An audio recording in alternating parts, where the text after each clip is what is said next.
हाय सांग माने welcome my channel. आज मु तैयारी करी कखार फूल पिठा।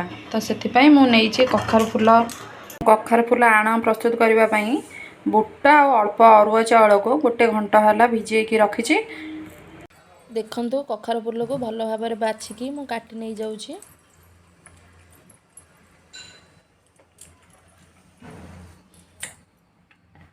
फूल को भल से काटिकी धोई नहीं जाइए। एमती भल से रखीदे गोटी गोटी पीस करी कखार फूल आण मिक्स करने अल्प रसुण 4टी कंचा लंका जीरा अदा खंडे नहीं। आपड़ जदि अधिक साइज करने चाहिए तो सुखिला लंका मिक्स करें।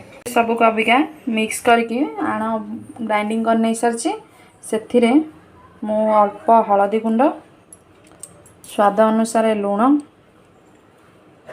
आ टिके राग लगे मु लंका गुंड टिके मिक्स करुँच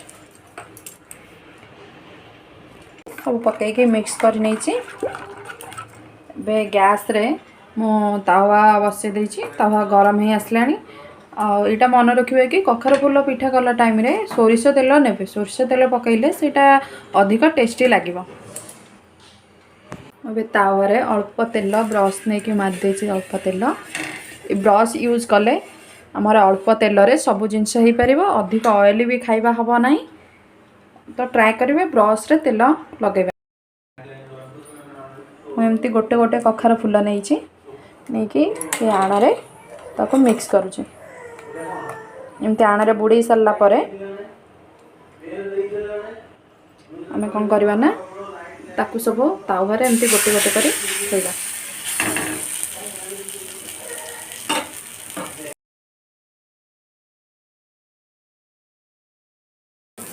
एबे मु तावारे पकईथिबा कखार फूलर गोटे साइड रे टिके टिके ऑयल पुणी आउ थरे लगे दउची। आमे तेलटा लगे सारला परे ताको उल्टे देबा। उल्टे देले दी पट साइडटा भल से हिजबा।